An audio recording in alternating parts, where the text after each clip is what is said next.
If you've watched any of my streams, I have screwed up a few times playing this game, misclicking, learning things through early access, seeing things that were a part of 5th edition that aren't necessarily a part of the Larian Studios version for Baldur's Gate 3.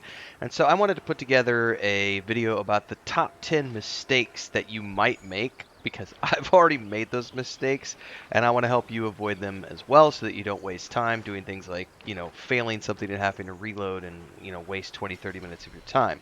So without further ado, we're going to get into this right away and talk about some of the things that I think are the most important for new players. If you like this video, don't forget to like, subscribe, and hit the bell icon. Check out all the other playlists, join the Discord. Links are down below. Without further ado, let's get in game and take a look at things.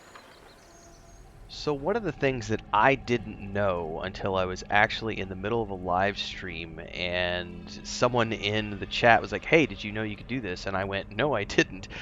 Famously, I was doing the Grim fight at the bottom of the Grim Forge, and I was having a hard time, figuring that fight out on the fly and facing that golem who's immune to a lot of different types of damage, and there's specific mechanics that you have to do.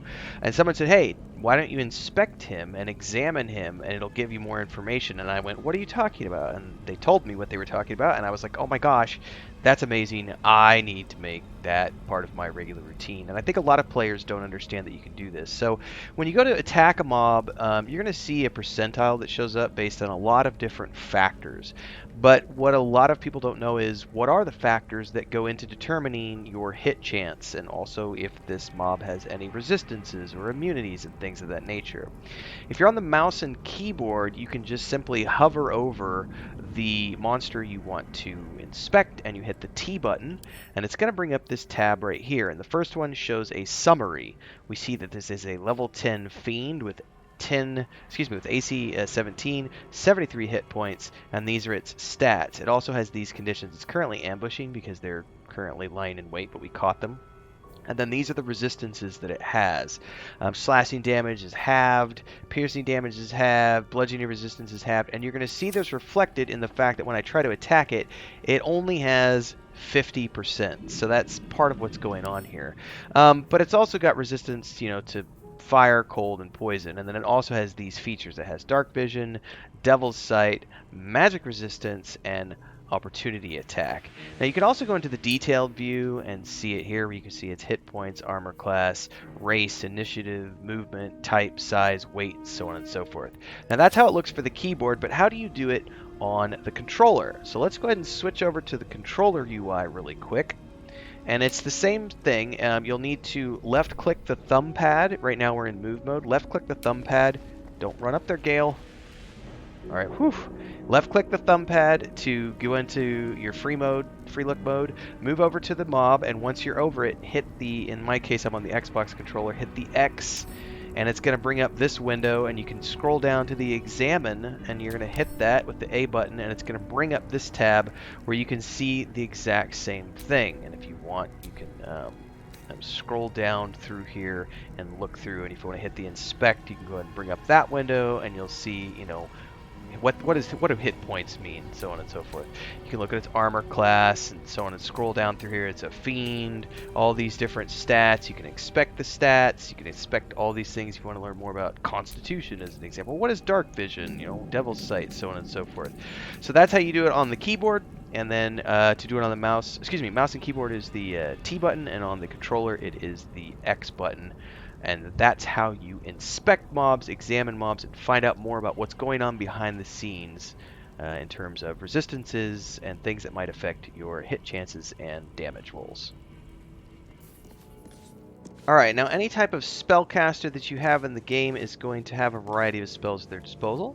Some of them are one-off spells like Chromatic Orb or Firebolt or Magic Missile that you just simply cast them, right? But other things have concentration components to them. So let me pull up something like, as an example, Everett's Black Tentacles, and down here on the bottom right you'll notice that it says concentration, and then it also shows an amount of turns that that spell will last for. Now, what that means is that when you cast this spell, it is going to require you to maintain concentration or to maintain focus to keep that spell in effect. And it's either going to last for 10 turns or until you choose to manually turn it off, or if somebody hits you and knocks you out of that concentrated state. Now, you will be able to save against it, but it can happen during combat from time to time. Now, what a lot of folks don't understand, I screwed this up in early access, and hopefully I can help you avoid the same mistake, is that concentration spells are overwritten by another concentration spell because you can only have one active concentration spell going at any point in time. So let's go ahead and go over here to say Everett's Black Tentacles. Let me try to cast it over here. Hopefully Scratch doesn't get caught. Hopefully I cast it in the right area. Sometimes it's a little tricky. There it goes. And underneath my character's icon, you're going to notice that it has an active spell showing down here where it says it's being concentrated on. And if I click that X button, it'll get rid of the concentration. Or I can leave it going. Now, if I cast another spell that requires concentration, say Sleet Storm, put that in the same area here and hopefully not hit anybody else. It has now replaced the current, the former spell, and this is now the one that I'm actively maintaining. Again, I can click that X button to get rid of it if I'm on the mouse and keyboard. Now, I know people have asked, well, how do you cancel a concentration spell if you are on the UI for the controller? And that's really simple. When you're in your radial menu, after you hit RB, there's a button down here in the bottom right, you'll notice where it says in concentration, you hold the Y button. So we're going to go ahead and hold that down, and Gale has stopped concentrating on Sleet Storm. So that's how you do it on the console as well as the mouse and keyboard. Anytime you scroll over a spell, it's going to give you a lot of information about the duration of time that it lasts. Resistance, as an example, lasts 10 turns. Guiding Bolt has an effect that lasts 2 turns. We can go through here. Charm Person lasts for 10 turns. Understanding that certain spells last a certain amount of time is very important, because one of the things you're going to want to do anytime you think you're about to go into a combat scenario is precast spells. And a perfect example of this is using the Bless spell, because this allows you to give a bonus to all of the people in your party. In this case, bless up to 3 creatures. They gain a 1d4 bonus to the attack rolls and saving throws. Now, if you were to do this in combat, you would essentially be wasting a combat turn, and I realize that you're not always going to be in a position where you can precast. You might get into a surprise situation where the enemy surprises you because it's your first time playing the game and you didn't know that the encounter was there, or you didn't have a chance to sneak and therefore you weren't able to see that the mobs were up ahead. That's okay. One of the things I like to do is anytime that I start getting like that sixth sense tingle in the back of my head that something might be around the corner, whether it's the music or the darkness or I'm hearing noises or anything else, is I will immediately go in here and I will say, hey, let's go ahead and cast this on my party members and get ready to go so that we don't accidentally run into anything. Where's Gale at? Well, I think we're just good to go with this for now. Podcast on myself. We've blessed our party accordingly like that, and now we have a countdown that's happening. And if you go down here over Shadowheart's head on the top left, you can show the active things that are on her right now, and you'll see that that bless is currently ticking down. It was at 10 and now it's at 7. Now I could switch over to the controller UI, and if you want to see that in place, you could bring up the icon right here for the character sheet, go into the characteristics tab, and you'll see right here bless is currently ticking down from, now it's 4, then it'll go to 3, then it will go to 2, etc., so on and so forth. So anytime you can possibly precast things like buffs, go ahead and do it, because this allows you to enter combat with this buff running without needing to waste a combat action when you would rather be doing damage to the enemies. One of the things that Larian Studios has done an exceptional job of is using environmental components to enhance the damage that your spells do and to allow you to create a variety of unique ways to get around combat scenarios and to deal damage to mobs. If you ever played any of the Divinity Original Sin games, they do a great job there, and they carry that over into Baldur's Gate 3. So around the world, as you explore, you're going to find chests and pools of water and acid pools and things that you can then do something secondary on. One of the most famous that everyone loves to do in combat is to take a grease spell, drop a grease on the ground, hit the grease with a flame bolt, and it'll set it on fire. Let's bring A Gale long over way from here and actually Waterdeep. do that really quick to show you what that looks On my like. But way. there are a variety of ways that you can do this, and I want to show y'all what that looks like. I might actually not have grease loaded at the moment, so let me go ahead and get rid of telekinesis, find grease, load that up, go ahead and bring out my first level spells, and we're going to go ahead and say greasy grease right here.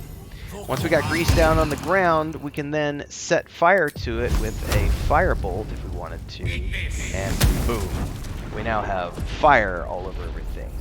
But it's not just fire, right? It's not just grease and fire. You can do a lot of fun things. So let me Whatever bring comes, Shadowheart over I'm here ready. at the same time, and I'm going to show Must keep you going. something else that she can do. I'll need to bring Gale back over here in a minute. They like to run around and go back to their places here in camp. But let's say I don't have anything on the ground. I don't find any barrels that I can explode. I don't have anything I can throw. I don't have any grease spells left. Well, what about a simple create water spell? So let's go ahead and create water in this area right here. We have now created a surface that is wet. One of the coolest things about a wet surface is that you can do multiple things to a wet surface. So first and foremost, let's just say I want to freeze it. I'm going to go ahead and hit that with a ray of frost like so. That entire surface is now ice, you'll notice with the tooltip. But you can also go in here and say, well, I want to say I want to do lightning damage. Well, it's still wet, so go ahead and hit that with a lightning blast. And now it's electrified.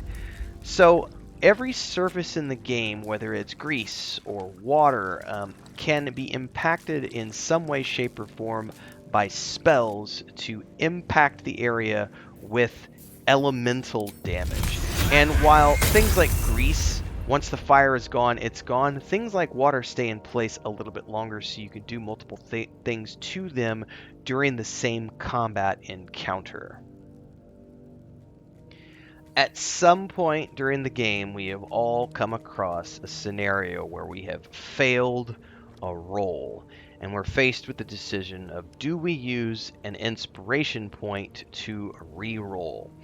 Now, I know a lot of people think that they should hoard their inspiration points, and it's true that if you're down to a couple, you might want to think about holding on to those for super unique scenarios like boss encounters that you might want to talk your way out of as opposed to fight your way through. But one of the things to understand about inspiration is that there is a maximum amount of points that you can have, which is 4. So if you're ever in a situation where you have 4 inspiration points, it's generally a good idea to spend those in scenarios where you think you might want to get something a little extra out of the encounter, because you will continue to earn inspiration points by completing quests and doing deeds throughout the game. And if you've got 4 inspiration points banked up, you're just leaving inspiration points on the table that could be used for other conversations that would allow you to see things in the game and get into that 17,000 iteration things they've talked about, where there's all these different scenarios that you could potentially see.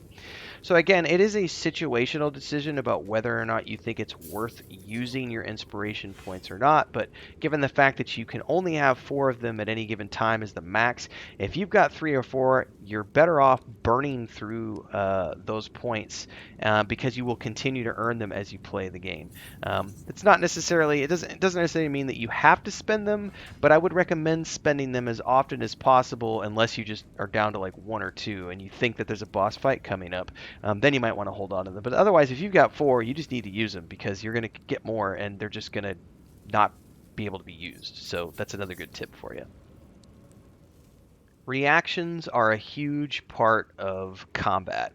It specifically tells you here reactions respond to events and triggers even outside of your turn. You could toggle them on or off, and whether they automatically trigger or ask for input.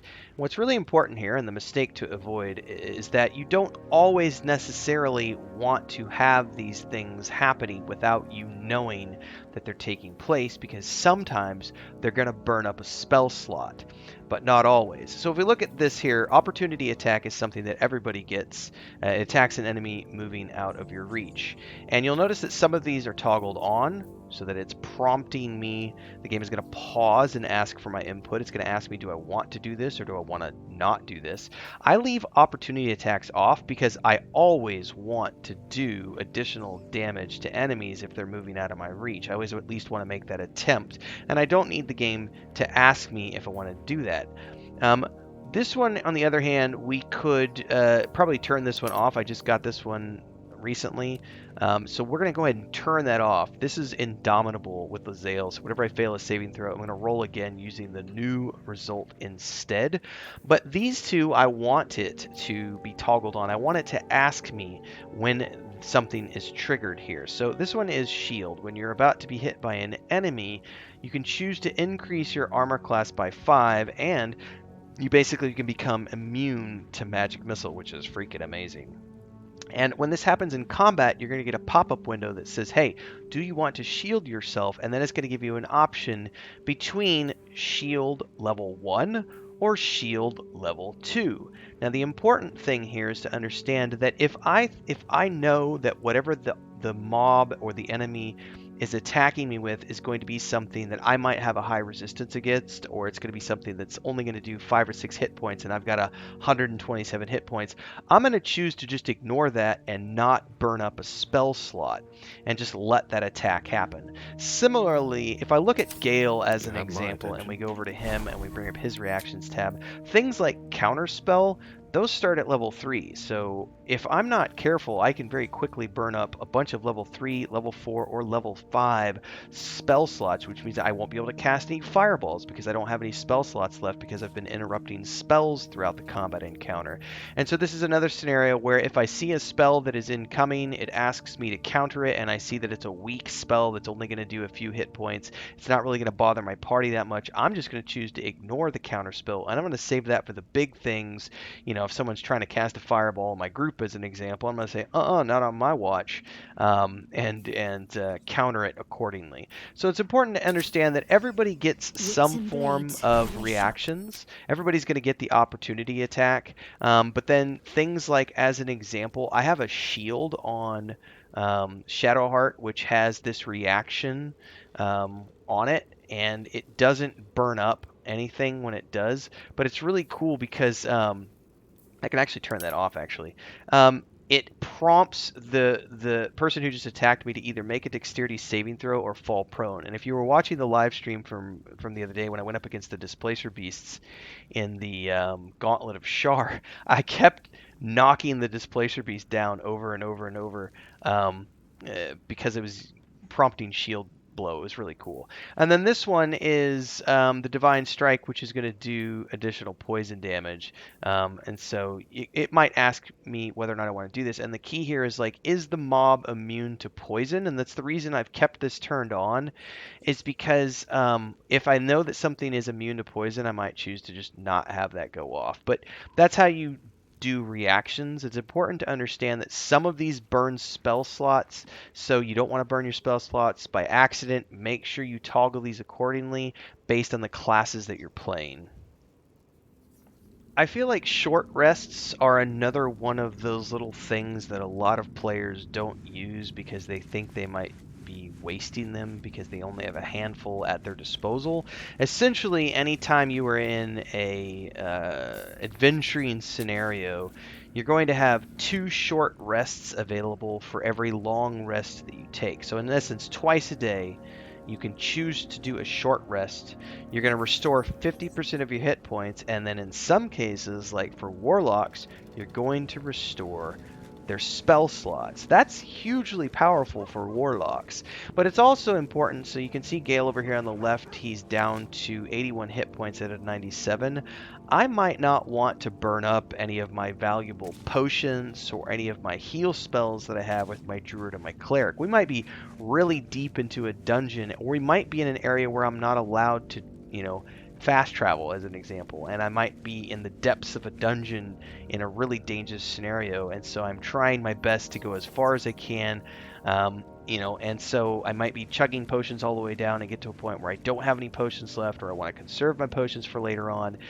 Short rests are great because they restore 50% of your hit points when you rest. So in this case, I would hit that button and boom, lovely little pick-me-up. And we've now burned up one of those short rests, which you'll notice right there. Now, if I burn up the second one, I'll feel that one I no longer have any available, and I now must return to do a long rest using camp supplies and go back to camp to regain hit points, spell slots, and short rests. So I think this is one of those things where don't skip out on your short rests. They are a easily renewable resource because all you have to do is take a long rest and you get them back, as opposed to spells and potions, which are much more difficult to recover or get your hands on. And it helps you with a quick little pick-me-up, as Gale just said. Now, just as much as you might want to precast something on your party, like Bless, which lasts for 10 turns because you know that you're going to want to use that before an encounter, there are certain spells that stay on your character as a buff until you take a long rest. Now, usually these are going to take a concentration slot, so this is important to bear in mind because you might want to be using those concentration slots for other things. But Shield of Faith basically allows you to protect a creature from attacks by increasing their armor class by 2. So you'll notice when we inspect this, it says until long rest. So if I cast this on myself, instead of having a timer that's counting down, I'm going to go ahead and cast this. You're going to notice that I just now have Shield of Faith on me as a condition, and it's going to last until I either choose to turn it off or until I take a long rest. This is key, not so much necessarily for Shadowheart, but mage armor and things of this nature are buff spells that allow you to become more defensively powerful and so on and so forth.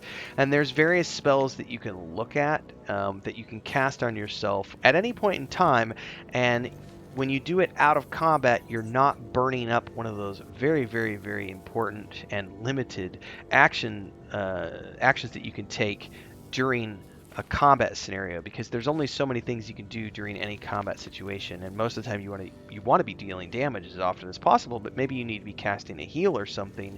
And so rather than burn up a action during combat with one of these long rest abilities, make sure you cast these out of combat so that it's always on your character until the next time you take a long rest. Another good example of this is my druid here as an example. I almost always run around, not almost, I do always run around and speak with animals on my character if I'm outside of camp, because you never know when you're going to run into an animal that you want to have a conversation with. So it's a hugely powerful spell to use. You just have to remember to cast it every time that you finish with a long rest so that it's on your character and ready for the next encounter. Now, another one of my favorite mistakes that I honestly see a lot of people making is they ignore the companions in their camp because they don't see any active icons over their heads saying that someone says, "Hey, I want to talk to you." So when that happens, you'll see an exclamation point. But in a lot of cases, these people still have things to talk to you about, even if they're not active members of your party. And if you're not going into your camp and physically talking to these people, you're never going to know that these conversations are available to you. So as an example, let's go ahead and talk to Will over here. I'm going to skip through this real quick just to get to here. I don't use Will in my party with this particular playthrough, so he's just here in camp. But if I come over and talk to him, he's got a whole bunch of conversation options that we could go through. And if I click on this one as an I example, let's think see that where I'm. it goes to. I can't say I'm So not we come to this curious, scenario where he but has once you've suddenly taken a little 3 by the different talon, conversation there's no options where telling we how could deep choose into the to abyss it learn might more drag you. about Will or have a better relationship with Will and get more lore on the game, but I would never know that these options are available if I didn't actively go speak with him because he doesn't have an exclamation point over his head. So sometimes they will show you that they actively want to talk to you with that little exclamation icon, but a lot of the times they won't. And if you don't actively engage with the companions in your camp, you're never going to know that these conversations exist, and you are going to miss out on so much lore of the game and the stories of the game, the backstories of all these origin characters that you can have join your party, or the companions like Halsin and Jaheira and Minsk and so on and so forth. So please, please, please do not ignore your companions in camp because you can have some amazing conversations and you can literally spend hours just talking to your companions and learning more about them, their motivations, the game, and the world of Faerun. All right, here's one of my favorites, and I made this mistake on a live stream in early access, and everybody laughed at me because I did not know what was going on. So, proficiencies are important, everybody, because if you're not proficient with something, it can definitely impact your character in a very detrimental way. So, I'm a caster, and you'll see on the bottom here, I've got all of my spells in my hotbar, and in my inventory, I have this Grim Skull Helm, which is heavy armor. Now, it tells me that my character is not proficient with heavy armor, but that does not mean that I am restricted from putting this helmet on. Now, one of the mistakes I made in early access before I understood that I was allowed to equip everything in the game was that I didn't understand what proficiencies mean. What proficiencies mean is that if you're proficient with something and you wear that item, then you could do everything that your class would normally be able to do while you're wearing that piece of equipment. But if you equip something that you are not proficient in, and yes, you can do that, watch what happens to my spells in the hotbar below. They immediately get grayed out. And the reason they get grayed out is because I am wearing a piece of armor that I am not proficient with, which means now I can no longer cast spells because they are being blocked by that piece of gear that I just put on. So it's very important anytime you come across weapons or armor or things in the game that you can equip, make sure to hover over them and see whether or not you are proficient with that item before you equip it, because if you're not, you won't be able to cast your spells. You won't be able to do certain things that you won't be able to use a lot of your class abilities essentially. Now, a lot of things like rings, it might not matter. It'll tell you when you hover over whether or not you have a proficiency block in place. Now, all of these things I don't have any issues, but this one, as an example, Merculate Scourge, I can totally equip this as a melee weapon. I can totally do that. Now, in this case, you'll notice that it didn't block my spells. But in the case of weapons, it might not necessarily block your spells, but I won't be able to use these abilities during combat that other characters might be able to. So if I look at Concussive Smash as an example, it says requires proficiency with flails or martial weapons. So that's something to keep in mind, is that the proficiencies with armor and weapons are very important, because if you have something equipped, you can hover over this. This is can't cast spells, not proficient with equipped helmet. Very, very important to understand. So make sure you always pay attention to the proficiencies your character has. Understand that you might not want to equip all the things you're getting in the game because those items might impact your character in a detrimental way. Thanks so much to those of you who stuck around for the full video. If you enjoyed it, don't forget to like, subscribe, and hit the bell icon. Hopefully we'll see you in Discord. Thanks to those of you who tune into live streams every day at 11 a.m. Central. And if you have anything you want to add to the video, don't forget to drop those down in the comments below. And I will see everybody in the next one. Until then, stay safe and happy gaming.